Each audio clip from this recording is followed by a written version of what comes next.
Hello everyone, स्वागत है आपका हिंदी के इस वीडियो सीरीज में। और जो कि पिछला टॉपिक हमारा वाक्य चल रहा था, उसी टॉपिक को हम इसमें भी कंटिन्यू करने जा रहे हैं।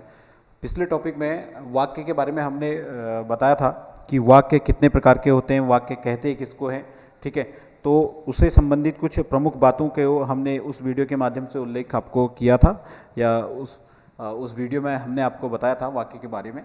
तो वाक्य जो कि हम भाषा में अर्थ की दृष्टि से सबसे बड़ी इकाई अगर कोई है तो वो वाक्य कहलाती है, उसी को हम वाक्य कहते हैं।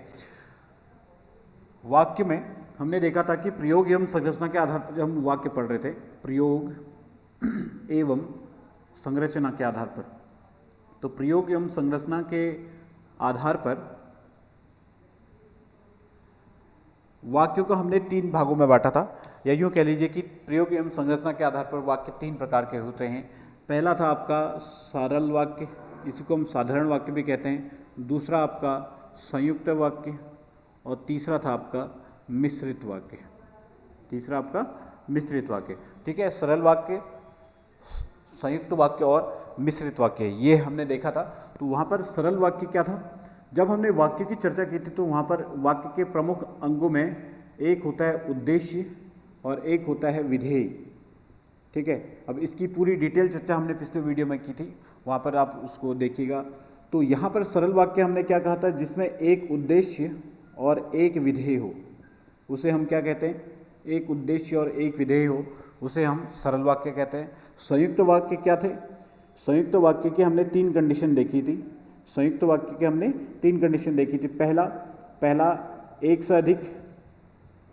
से अधिक उपवाक्य होने चाहिए। दूसरा कंडीशन क्या था?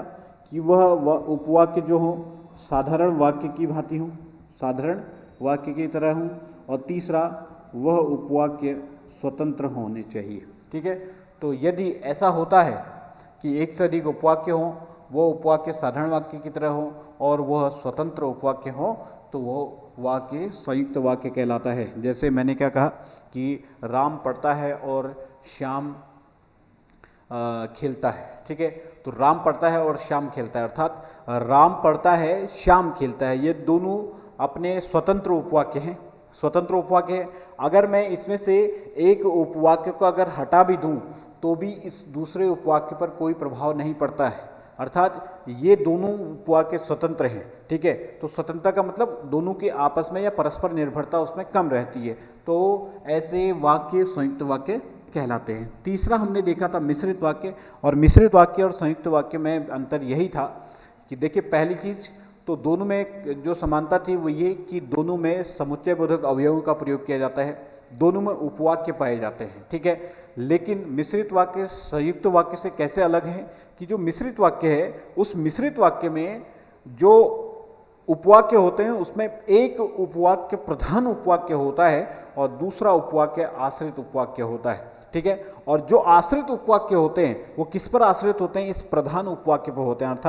अर्थात कि इसमें प्रधान उपवाक्य के न होने पर आश्रित उपवाक्य भी क्या हो जाते हैं? स्वतंत्र, या उनका कोई अर्थ नहीं रह जाता है। अर्थात ये जो उपवाक्य होते हैं वो स्वतंत्र नहीं होते हैं। किसमें? मिश्रित उपवाक्य में। जैसे गांधी जी ने कहा था कि, ठीक है, गांधी जी ने कहा था कि सदा सत्य बोलो, है ना, अहिंसा का मार्ग अपनाओ इत्यादि। अब इसमें गांधी जी ने कहा था, ये क्या हो गया? ये हमारा प्रधान उपवाक्य हो गया। बाकी अन्य चीज़ें हमारे पास जो भी हैं वो आश्रित उपवाक्य हो जाएंगे, किसके? इस प्रधान उपवाक्य के, ठीक है। तो इस तरीके से हमने देखा था कि सरल, संयुक्त और मिश्रित वाक्य क्या होते हैं। और इसमें एक चीज़ आप और देखिएगा, जो मुहावरे हैं, ठीक है, मुहावरे एवं लोकोक्तियाँ, मुहावरे एवं लोकोक्तियाँ ये आपका किसके तहत आ जाती हैं? इसी मिश्रित वाक्य के अंतर्गत आ जाते हैं। हालांकि ये वाक्यांश होते हैं, लेकिन अगर पूछा जाए आपसे मुहावरे एवं लोकोक्तियाँ क्या होती हैं? वाक्यांश होती हैं। लेकिन आपसे पूछा जाए कि मुहावरे एवं लोकोक्तियाँ प्रयोग एवं संरचना के आधार पर वाक्य की किस इकाई के अंतर्गत सम्मिलित की जाती हैं, तो ध्यान रखिएगा, मुहावरे एवं लोकोक्तियों को मिश्रित वाक्य के अंतर्गत शामिल किया जाता है, ठीक है। तो ये आपने प्रयोग एवं संरचना के आधार पर वाक्य के प्रकार और उसके बारे में पढ़ा था अभी तक, ठीक है। आज हम आ जाते हैं अर्थ के आधार पर वाक्य, ठीक। तो अर्थ के आधार पर अगर मैं बात करूं वाक्य तो वाक्य में अर्थ के आधार पर वाक्य 8 प्रकार के होते हैं, और इन 8 प्रकारों के नाम हम देखेंगे कि इसमें कह सकते हैं अर्थ के आधार पर वाक्य कितने, 8 प्रकार के। अर्थ के आधार पर वाक्य कितने प्रकार के, 8 प्रकार के होते हैं। पहला इसमें आ जाता है विधानार्थक वाक्य। दूसरा इसमें आ जाता है आपका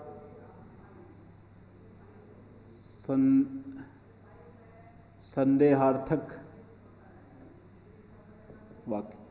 पहला ये हम पढ़ रहे हैं अर्थ के आधार पर वाक्यों के प्रकार, और अर्थ के आधार पर वाक्यों के प्रकार में पहला है विधानार्थक वाक्य, दूसरा है संदेहार्थक वाक्य, तीसरा है संकेतार्थक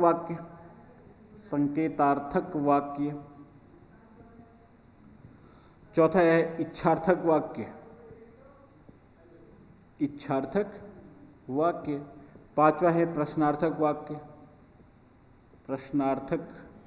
वाक्य, छठा इसमें आ जाता है निषेधार्थक वाक्य, एंड नंबर 7 आज्ञार्थक वाक्य,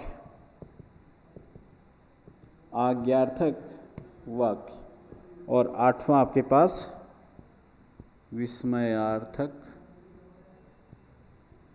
वाक्य। ठीक है, तो ये अर्थ के आधार पर अगर वाक्यों के प्रकार पूछे जाएं तो अर्थ के आधार पर वाक्यों के 8 प्रकार होते हैं। विस्मयार्थक वाक्य, संदेहार्थक वाक्य, संकेतार्थक वाक्य, इच्छार्थक वाक्य, प्रश्नार्थक वाक्य, निषेधार्थक वाक्य, आज्ञार्थक वाक्य और विस्मयार्थक वाक्य। अब देखिए इन 8 के 8 प्रकारों में हम किस तरीके से इनको देखते हैं। देखिए मैंने यहाँ पर सबके एग्जाम्पल लिखे, तो आप इन एग्जाम्पल्स के माध्यम से इन वाक्यों को पहचानने की कोशिश कीजिएगा। ठीक है, अब जैसे इन एग्जाम्पल्स के माध्यम से अगर मैं कहूँ विधानार्थक वाक्य, तो विधानार्थक वाक्य में वो ऐसे वाक्य जो आपको किसी कार्य के होने का ही मतलब एक सामान्य रूप से किसी कार्य के होने का बोध करा रहे हो, ऐसे वाक्य। मतलब विधान का मतलब है कि जो चीज़ होनी ही है। ठीक है, तो कोई काम हो रहा है तो ऐसे जनरल से वाक्य हमको क्या बोल देंगे, विधानार्थक वाक्य। और जैसे राम चलता है, वर्षा हो रही है, वह पढ़ रहा है ना, तो एक सामान्य से वाक्य आपके विधानार्थक वाक्य हो जाएंगे। संदेहार्थक वाक्य, संदेह जिसमें हो, डाउट जिसमें हो, तो शायद वर्ड यहाँ पर आपको दिखेगा, तो शायद वर्ड अगर दिखे तो आप इससे भी सीधे पहचान सकते हैं कि यह संदेहार्थक वाक्य होगा, शायद कोई आ जाए या शायद वर्षा हो जाए, इस तरीके से। संकेतार्थक वाक्य में किसी दूसरे या कोई एक वाक्य दूसरे वाक्य की ओर संकेत कर रहा हो, या एक क्रिया दूसरे क्रिया की ओर संकेत कर रही हो, है ना, मतलब दोनों क्रियाएं एक पहली क्रिया का दूसरी क्रिया की ओर संकेत हो रहा हो। ठीक है, संकेत कर रही हो, तो ऐसे वाक्य संकेतार्थक वाक्य। यदि तुम पढ़ोगे तो सफल हो जाओगे, है ना, यदि तुम आते तो बहुत आनंद आता है ना, इस तरीके के वाक्य। आज्ञार्थक वाक्य क्या होते हैं, जिनमें आज्ञा का बोध हो, जैसे दरवाजा बंद कर दो, है ना, यहाँ आओ, या एक गिलास पानी पिलाओ, एक गिलास दूध पिलाओ, एक गिलास जूस पिलाओ, है ना। तो इस तरीके से जो भी आज्ञा देने के अर्थ में प्रयोग किए जाएंगे, ऐसे वाक्य आज्ञार्थक वाक्य आपके कहलाते हैं। फिर प्रश्नार्थक वाक्य, जिसमें प्रश्न पूछने का बोध हो, आप क्या करते हैं, आपका क्या नाम है, इत्यादि, जिनमें प्रश्न पूछने का बोध हो, वो प्रश्नार्थक वाक्य हो जाएंगे। निषेधार्थक वाक्य जिसमें मनाही हो, निषेध हो।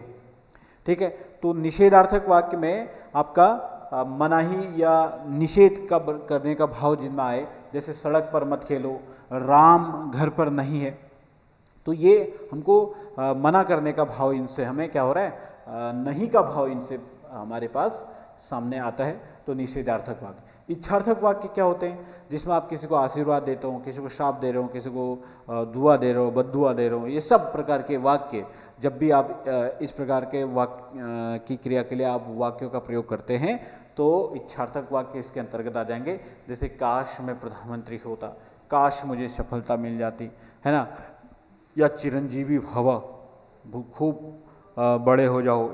इस तरीके से आप किसी को अगर आशीर्वाद दे रहे हैं तो वो सब वाक्य भी आपके इच्छार्थक वाक्य के अंतर्गत आ जाएंगे। या आपकी किसी की या प्रत्यक्ष रूप से आप किसी वाक्य में अगर अपनी इच्छा प्रकट कर रहे हैं तो उस प्रकार के वाक्य भी, ठीक। और लास्ट आता है इसमें विस्मयार्थक वाक्य। तो विस्मयार्थक वाक्य में आपको जिसमें क्या होगा, आश्चर्य हो, अचरज हो, विस्मय का बोध हो, जैसे वाह क्या दृश्य है ना, वाह क्या सीन है, ठीक। या फिर अरे आप तो यहाँ कब आए, ठीक है। तो इस तरीके से ये वाक्य आप उसमें देख सकते हैं। तो अर्थ के आधार पर वाक्य के 8 प्रकार, प्रयोग एवं संरचना के आधार पर वाक्य के 3 प्रकार, और इसी प्रकार से क्रिया के आधार पर भी वाक्य के 3 प्रकार होते हैं, कर्तृवाच्य, कर्मवाच्य और भाववाच्य, ठीक है। जिसमें कर्तृवाच्य क्या होता है, जिसमें आपका जो क्रिया है, उसमें जो क्रिया है वह किसके आधार पर, कर्ता के आधार पर, ठीक है। कर्ता और क्रिया समान लिंग और वचन में हो, ऐसे वाक्यों को क्या कहा जाता है, कर्तृवाच्य। जिसमें कर्म और क्रिया समान लिंग और वचन की हो वो कर्मवाच्य कहलाता है। और जिसमें जो क्रिया है वो लिंग और वचन के आधार पर ना तो कर्ता और न कर्म के आधार पर हो, तो वहाँ पर हम भाववाच्य इत्यादि देखते हैं। तो फिलहाल यहाँ पर से आप अर्थ के आधार पर वाक्यों के प्रकार को देखिएगा कि वाक्य के प्रकार 8 प्रकार के अर्थ के आधार पर होते हैं। और नेक्स्ट जो अगला प्रकरण होगा उसमें हम अगले प्रकार की इसमें चर्चा करेंगे, ठीक है। Thank you.